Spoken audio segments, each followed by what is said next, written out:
We've seen a ton of acquisition activity in the food and beverage space in the last couple of years, as large CPG brands have been buying up smaller brands in faster growing, sexier parts of the market. But we've also seen a trend of large companies taking small investments, minority stakes in companies, and incubating some of these smaller brands. The new trend is actually not that new. Those type of deals, they're called either two-bite or two-stage deals, have been going on for well over a decade. It's a way for large companies to kind of get into a company earlier than they may otherwise sell and protect their right to buy the company later on, in most cases, through some kind of a structure.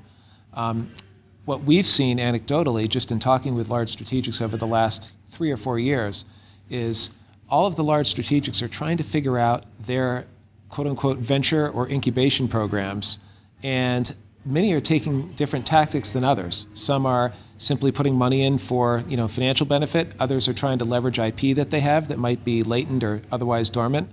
And others are just using it as a vehicle to kind of preempt the ability to buy a company before it actually goes on market later on. Very, very frequently there's a pathway, and the question is, how secure is it? Is it something where they have a right of first refusal? Is it predetermined with a price?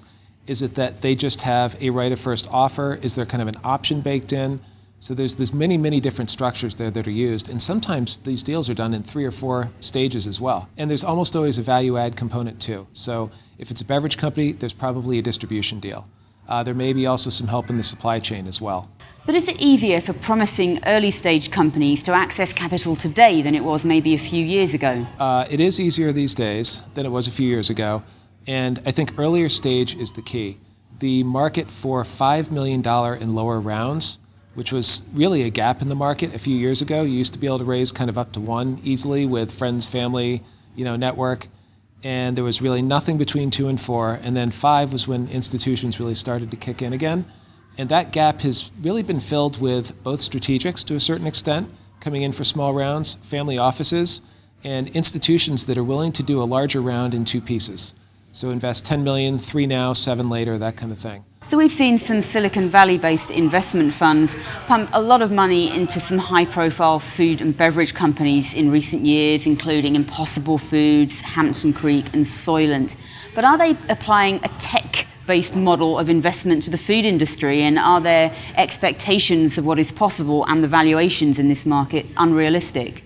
I do think that the tech-based funds, or the tech kind of focused funds, do have a very different pricing model and deals, just because they typically invest with much greater returns on a much fewer number of deals and a high failure rate. So they may be investing at high values, but their thought is the one that hits is going to be a Facebook-like hit, and that's going to make the fund. So you'll notice that they're typically investing in things that are either very, very unique, like a Soylent, or something that's pretty horizontal that could be sold into, as an ingredient into many, many companies or something like that, so that they have, very, very big, the food delivery services, for instance, those are very popular because they scale very easily, just, virally over the internet.